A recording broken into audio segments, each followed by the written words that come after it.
Video content marketing is quite popular, and so it should be no surprise when we hear statistics like 90% of consumers say that video can help them make a purchasing decision. LinkedIn users are an incredible 20 times more likely to share video content than any other type of content. Short form videos are in high demand, with 85% of viewers preferring videos that are 15 seconds or less.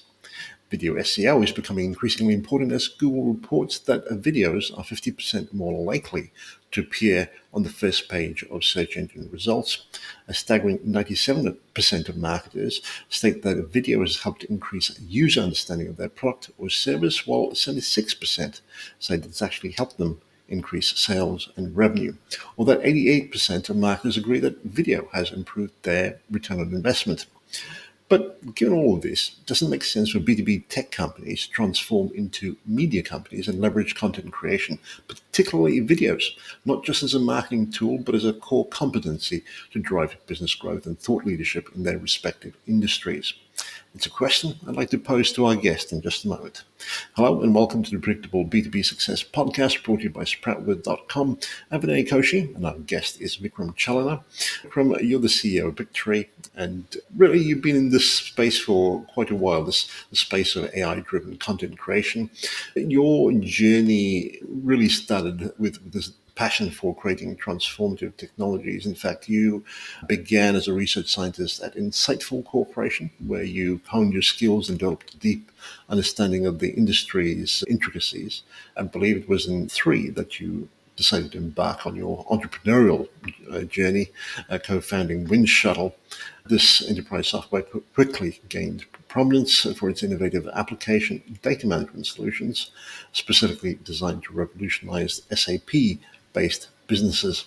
I'm curious, though, that's a bit of a shift to the company that you now lead, and I'm curious, was there a specific event or incident that triggered this journey to create Pictory to what it is today? Yeah, hey Vinay, thank you for having me on Pleasure. your podcast. It's a pleasure and great to meet you. So, to address your question about, Wind Shuttle was a B2B enterprise software company, very focused on selling to SAP customers, helping them connect SAP with Microsoft. Very technical solution, but it wasn't for technical people, it was for business people. So, one of the things I learned doing Wind Shuttle was there is a there is this whole wave that we've seen of democratizing technologies, of making things easier. What used to require experts to do should be possible for Mm. non-experts to do. And I saw that at multiple times at different jobs that I've had. And in fact, like Wind Shuttle solution was exactly that. It was something that IT programmers used to do.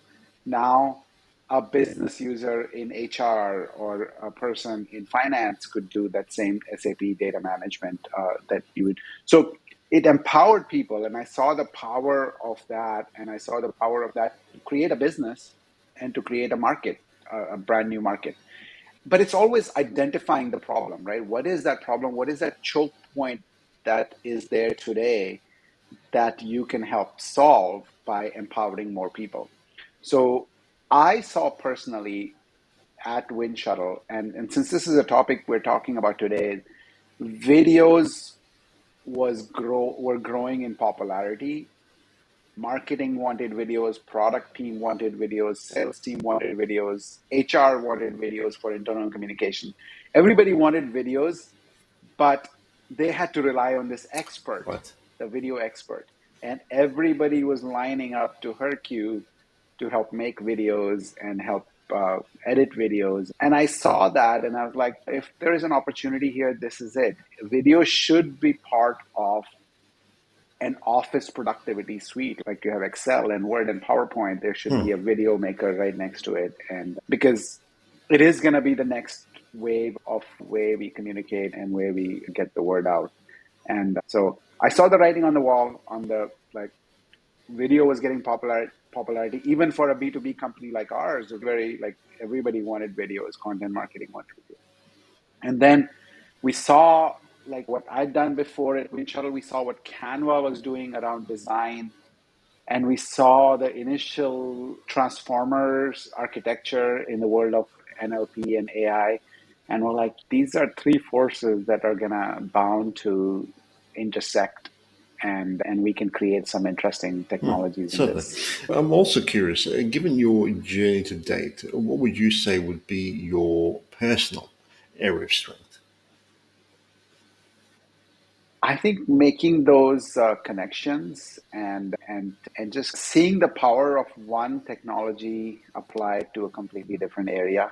I feel like that's the strength I bring in to the mix, and almost like I feel like an outsider. I felt like an outsider my whole life, and some people see that as a challenge, and I've often found that as an advantage. In that, as an outsider, you're coming into a field, you have no preconceived notions of what's impossible, and you always have this attitude of learning and growth mindset that, hey, I don't know this field, I can actually figure it out, we can learn this together. And so I feel like that's my strength, is bringing ideas from a whole bunch of other areas into a new area, and making something innovative there. Brilliant. In that area of strength, what would you say is something that businesses don't know but should? Some of the stats you talked about, Vinay, like Mhm. power of video marketing. I've spoken with a lot of B2B marketers, even recently, even like last month, and so many people don't get it. They don't get how powerful video can be in their business. And like one thing you forgot to mention, because you had a lot of stats, but one thing that I'm going to add to that is YouTube is the second biggest search engine Yeah, after Google. And so if you don't have a YouTube presence, like you're missing out a bunch of possible leads, possible people searching for your offerings. And so be out there. And the other thing that is, I think a lot of us know, but a lot of us kind of resist, is we want to have something perfect out there. And perfect is always the enemy of good. So again, that's not a secret, but I think that creates a lot of hesitation for people to get out there and create videos, and they want it to look really good. And it's, you iterate certainly. on it. Would you also say that paired along with that is perhaps the reluctance to be in front of the camera in person as another cause of hesitation in creating video content? Are you encountering, as you talk to people, similar or more objections that you see in this area of video creation? Absolutely. I think that is one of the biggest objections people have. They're shy to get in front of the camera. They're shy to record their own voices, even. But at least voices, people can get Yeah. over that relatively quickly. But getting in front of the camera, a lot of people are afraid. And it took me, I'm sure it took you a few years to be very comfortable in this podcast type scenario. But I think that is a definite hesitation. But the advantage of being in a corporation, in an organization, is you have multiple people that you can count on. So maybe there are other people in your organization who are much more comfortable, and who can be the thought leaders, who can be the face of the company in front of the camera. But there are lots of other options too. You don't have to be always in front of the camera. You could have screen shares and PowerPoint, and just make it engaging in different So ways. I imagined that there is a bit of a mind shift and a heart shift required to get people comfortable with this idea of video creation. I'm curious, how is it that you're enabling people to make this transition or this journey? Yeah, with Pictory, I think there's two main use cases that we have. One is basically converting text to video. So a lot of us are really good at writing, and now with ChatGPT's help, we've even gotten better. Starting with a piece of text and taking that and converting to a video is one of the core use cases that we have. And this is different from, you've seen those avatars, like the speakers, and this is different from that in that I call these faceless videos. So you're not actually showing anybody's face. There's no avatar. You're basically, you are showing a combination of stock visuals that we have in our library. We've licensed things from Getty and Shutterstock and the like, and you're seeing a combination of that, or and maybe your own assets. Perhaps you have your product screenshots and your product visuals and your PowerPoint slides. So you can intersperse different Mhm. assets together to create a video. And if you want, it can be purely music based. You don't have to have any narration, or you can have, we have some really good voices in there that you can have the track narrated as well. But the more important thing is making sure that there's text on the screen, because that's another interesting stat. The stat is, if you put it on social media, 80 some percent of the people are likely to be on mute Mm. while watching it. So make sure you have subtitles or some kind of, yeah, Sure. text on there. I would imagine that for anyone who's trying to use a platform like yours in order to make some headway into this whole video content creation space, that one of the issues would be the fact that there is a number of different possibilities that they could go down. And I'm curious, how do you help them see value in the content they're producing as opposed to getting lost in perhaps the sea of possibilities? Yeah, there's the decision paralysis that a lot of us go through. Okay, there's this, you can do this, you can do this, you can do this. So my advice would be just to try it out, see if you're able to create better engagement on different channels, on LinkedIn, on YouTube, and try different kinds of video. Try faceless videos, try videos with faces, perhaps with avatars, perhaps your own recorded screens, and see what kind of traction you get. We certainly have recommendations on lengths of videos that you could use for different platforms. And usually, as you mentioned before, people prefer shorter the better. And the other thing we find is repurposing existing content is always Mm. great. So if you have like webinars that you've recorded, if you have podcasts that feature you, you can take those and you can create short clips from that. And that's always a good start, because it's content that you already looked at, and perhaps nobody's going to watch a pre-recorded 60-minute webinar, but they might watch 1 minute clips that you've extracted from it and shared on social. So there's different strategies, but yeah, I think you have to think about the kinds of videos that you want to make. There's brand videos, there is these thought leadership videos, there are these ads type videos. There's different kinds of videos, and start with something that is easy for you. And I suspect there'd be some kind of Mm. repurposing involved in there.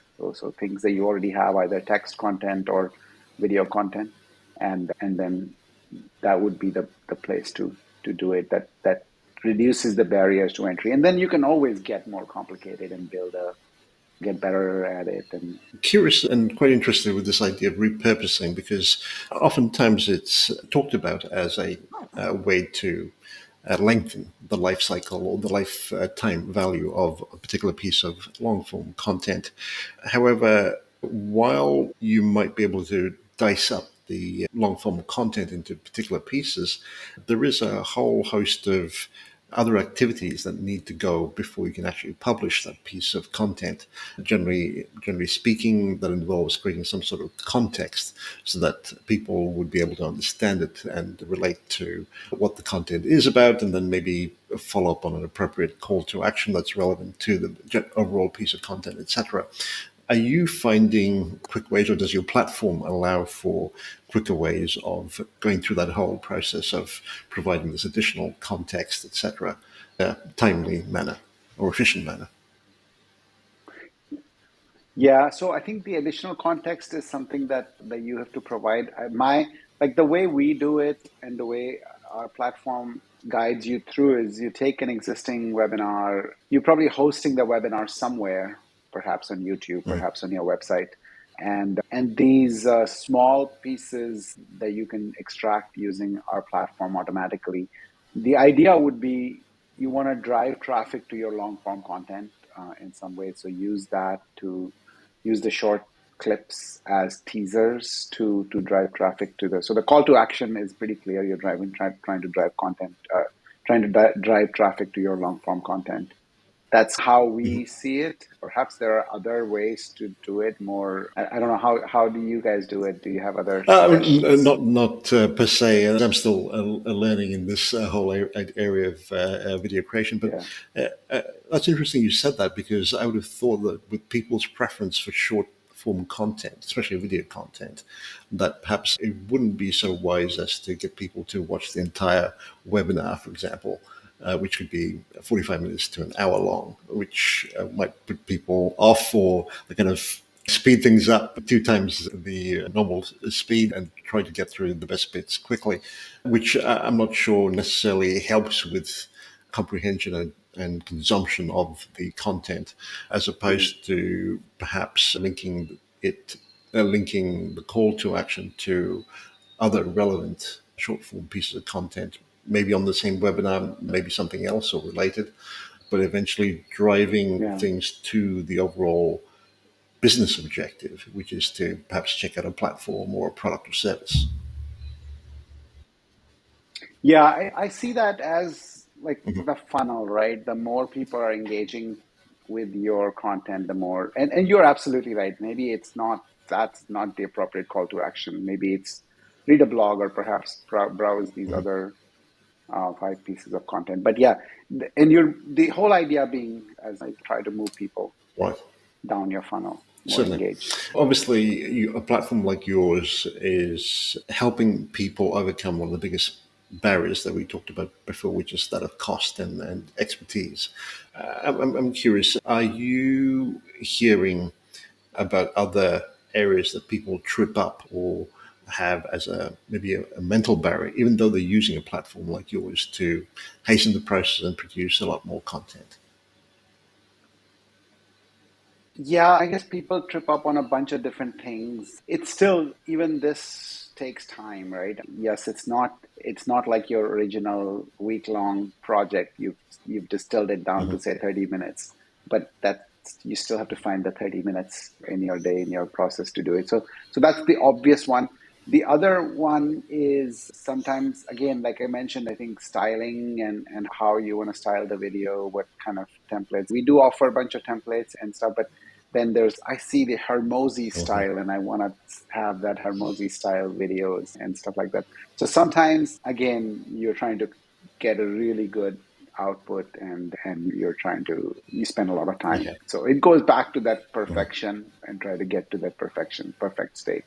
Then it's AI, so it's not like the output, the first version of the output may not be exactly what you want. So you have to tweak things. So even when the AI selects sections that are ideal for short videos, they may not be great at the first pass. So you might have to go and correct it. So sometimes people might give up at that phase. So there are several little hiccups that folks can hit in the I process. would imagine, though, that with the use of AI, picking out clips could become easier. However, is there perhaps a tip or a suggestion that you would recommend as users go down this process of trying to identify the best bits? Yeah, I think the one important area is sometimes the AI might lose context. You're trying to give the script, you're trying to select the best bit of a webinar, but if you don't have a little bit of context before or after what piece is being selected, it may not make sense to post it as a thing. So just making sure that every time there is a piece that is selected, there is there's something that sometimes it's very obvious that, hey, this is a great section to talk about, but sometimes you might need to pull in a few other sentences from what was said earlier or what was going to be said later to fill in the Right. Okay. context. So it's more of a Yeah. editing piece and ensuring that there's enough context for the audience to actually gain value from the short form content. Yep. the Certainly. short piece. Yeah. This video creation space and platforms like yours, it's quite competitive. In fact, I'd say the market is a bit of a red ocean. So I'm curious, how do you differentiate yourself from all the others in this space? Yeah, the red ocean analogy is very good. It does feel like it some days. And especially like new entrants and existing incumbents and all that stuff. So I think although when I talk to customers, and as I mentioned, I did a bunch of interviews with marketers Hmm. in B2B companies recently, and they all still use the Adobe Premiere or Yeah. Final Cut Pro. They haven't adopted any of the new tech. So I feel like it's still very nascent. The market is still very young, and the opportunity that you have is, you know, there are point solutions for one-off things like just for clips or just for text to video or just for say article to video or combining assets together into a video. The one way that we are trying to look at this market is that I think there's going to be single opportunities to go after departments, marketing teams, and stuff. So something that can offer multiple solutions in one package so I think of it as the Microsoft Office Hmm. strategy, the bundling of Word and PowerPoint and Excel and all that together is how I'm looking at Right. this as a differentiator. And the second thing is the winner is not always on the technology side. The winner can also be on how people go to Hmm. market first and how they get discovered first.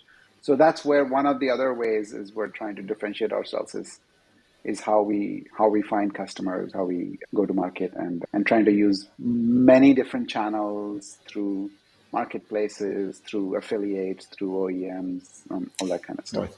So yeah, so it's going to be, I think it's certain markets, yes, are very competitive. Others, you can experiment a Hmm. little bit more. So this one, I feel like we have to move really fast, and we have been able to. Right. The last year has been awesome. So when you talk about offering a whole suite of products like the Office bundle, are you looking at building out your platform, or are you talking more about partnerships and embedding, bundling products together? It'll be both. So we already have 3 or 4 different video Right. tools in our bucket. So as opposed to like our competitors might have this one thing, and that's they're going deep and vertical into that. But we are offering a bunch of different things in one package together already. And then we continue to partner with people. For example, we recently partnered with 11 Labs to introduce their voices into our platform. So then we're offering that 11 Labs package with our video Right. platform. So there's it's a combination of build and partner. I'm wondering if you could also elaborate on the role of technology, AI, perhaps fast development cycles, in order to keep Pictory ahead of the competitive landscape. Role of AI. Yeah, and the combination really of Sorry. technology, AI, and fast development cycles. Yeah, that's the crux, right? We have to constantly see what's coming. And as a product person yourself, you would know that usually it's a combination of three things that decide your roadmap. One is, okay, what are customers asking for? What your vision is, and then what your competitors are offering. And then the other component here that is really driving is available in the AI, in the world of AI, and what's coming and what can we leverage and what can we get better, make use of, and get better. So I think those four factors are continuously driving our roadmap, and we're constantly like we do release cycles every month. We constantly revise our roadmap to evolve based on those four factors, and Uh, yeah. Um, but it's not a science, as you can yeah. imagine. Would Yeah, you say that OpenAI and in particular ChatGPT has played a role more recently in Victory's sorry, Victory success or growth? huge role. Yeah, Yeah. And I'll give you a couple of examples. Like one is just in the beginning, about a year ago, when ChatGPT came out, we our customers started creating some videos that use ChatGPT as the output from ChatGPT as input to Pictory, and then Pictory creates that video, and then they push that on YouTube and stuff.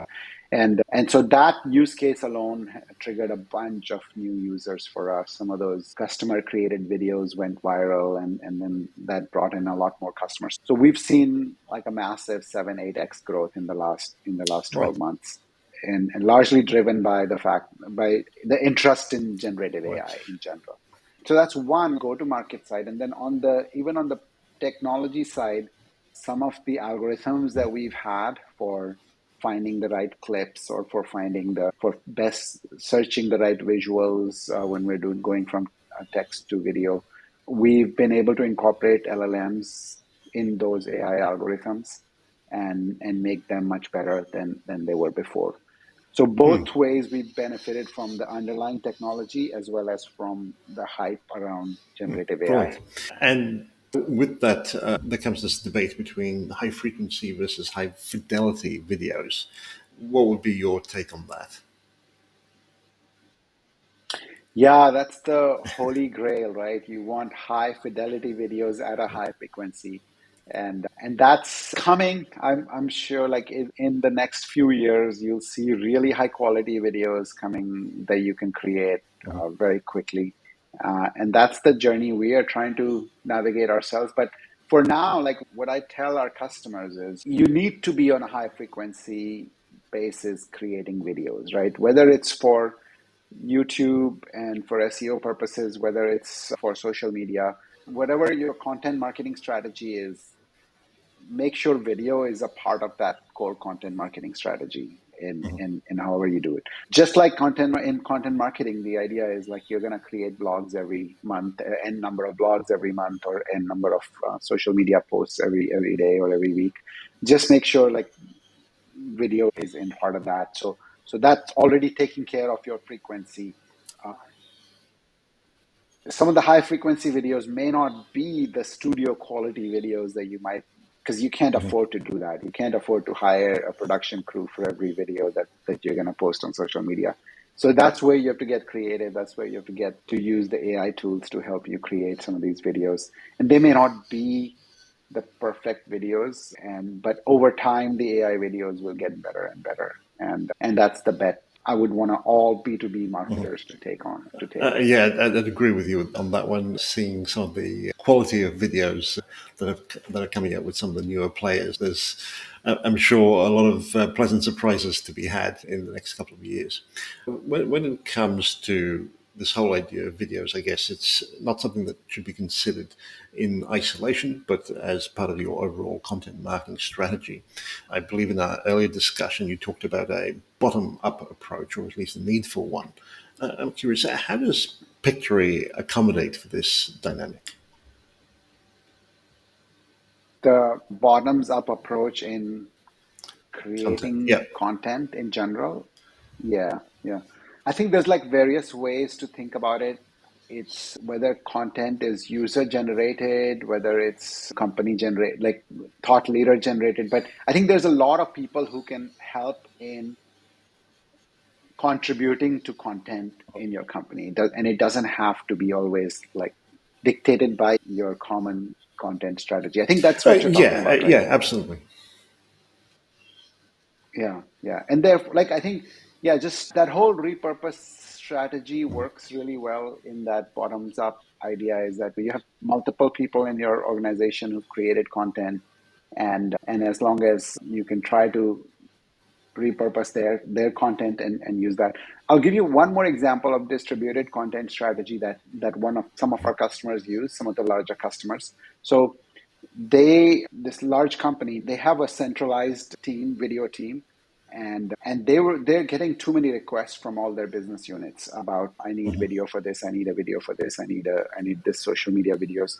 So they're able to say, okay, we're gonna set up templates in Pictory that every team can use. And that template has all the branding, consistency, everything set up. So as long as you are good with your Mhm. content, that what you're trying to post as a business unit, we are good with, as long as you use pictory and you use these standard templates and just go run with it.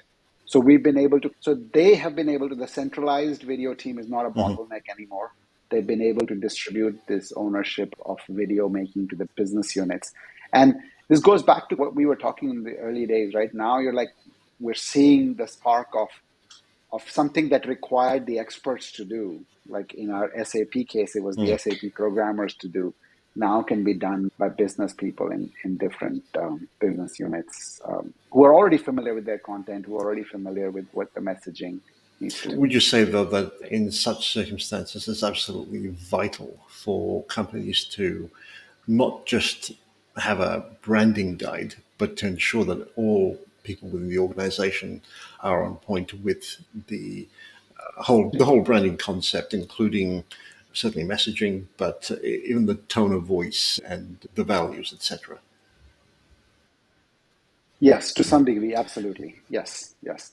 And again, like I think there is also a place for workflows in there where you say, okay, hey, even though I made it, I should get my brand team to review it and approve it before it goes out. So there's a place for collaborative workflows in videos, and that's something we also offer in our platform. Is you can have teams working on it and approving it before it. And with this ability to create videos, certainly speed and time taken care of with a platform like yours. But in terms of ideas and reducing the back and forth between a review authority or a legal authority, etc., what would be your suggestions in order to hasten the process as opposed to get caught up in, for the lack of a better term, red tape? Yeah.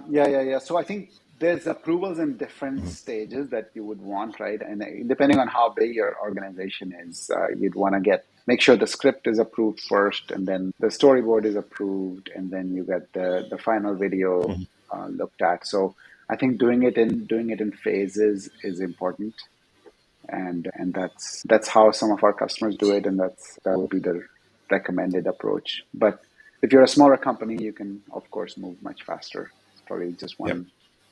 one level of approval that Mhm. might be needed. And we have capabilities in our platform for all of these things. You can say, okay, here's a preview. Make sure that you're able to send the preview before you publish the final video so somebody can look at it. Here's the final video. Make sure that gets reviewed before you download it and send it to. Uh, so there's those basic things that we've included already. Would you say that having a culture that empowers and enables people to take ownership of the overall company evangelism process and messaging is important?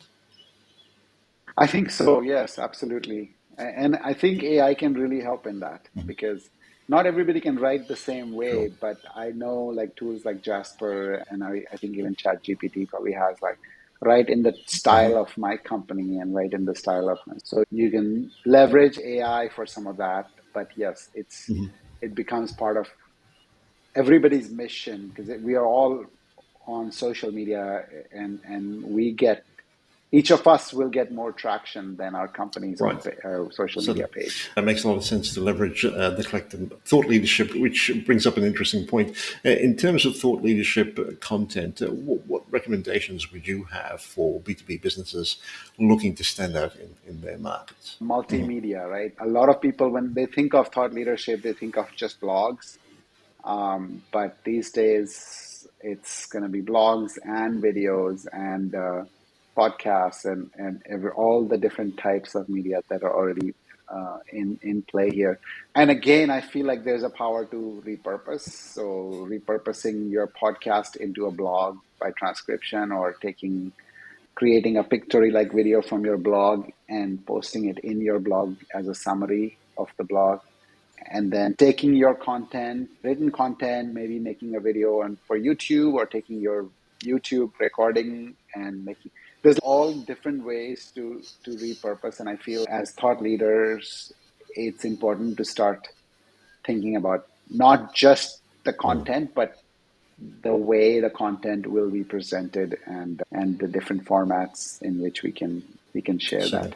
I think, yeah, that stuff you raised in the very beginning, that B2B companies becoming media companies, I think that's going to be true for all of us. We're all going to be media companies at some point. which is an interesting point because I know there are fairly big names that have gone down that route already, but doesn't make sense for all companies to do the same thing and build out this media arm, uh, which could potentially divert attention from their core purpose and business, really. Yeah. I feel it's going to become an important part of marketing.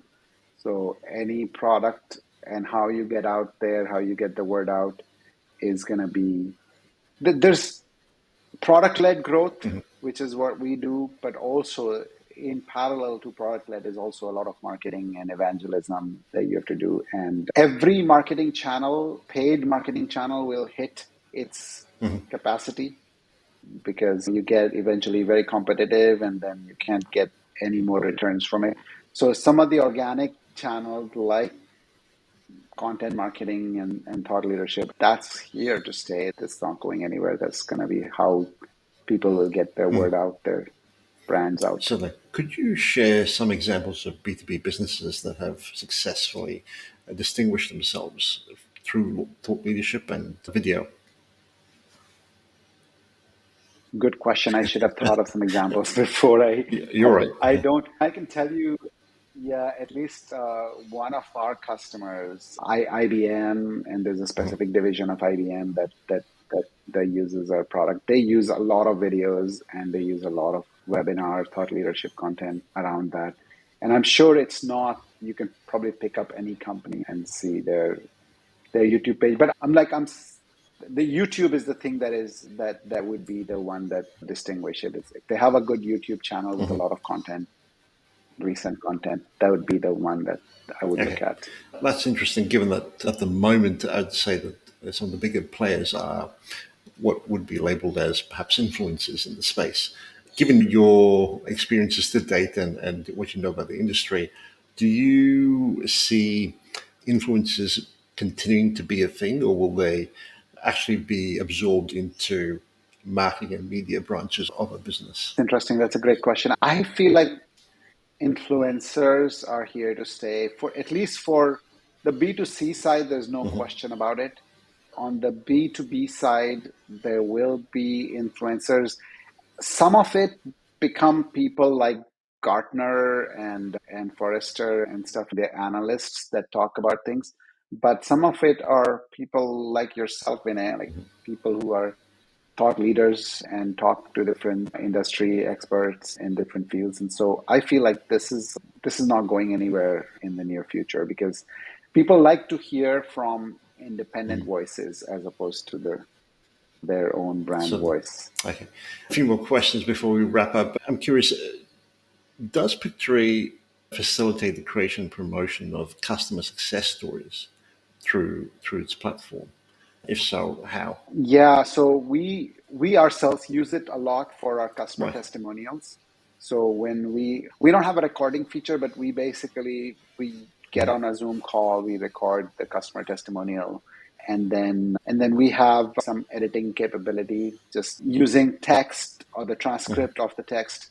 You can edit the testimonials, you can make it much more crisper and create that, and you can add some intro, outro, Right. captions, all that kind of stuff. So yes, we do allow people to edit testimonial videos once they've recorded it. And with some of these, have you uh, noticed particular stories that have actually helped address common concerns or objections that potential users might have about your platform or even adopting a video market? Yeah, so because testimonials are such a common thing in B2B, like everybody has that, everybody wants that.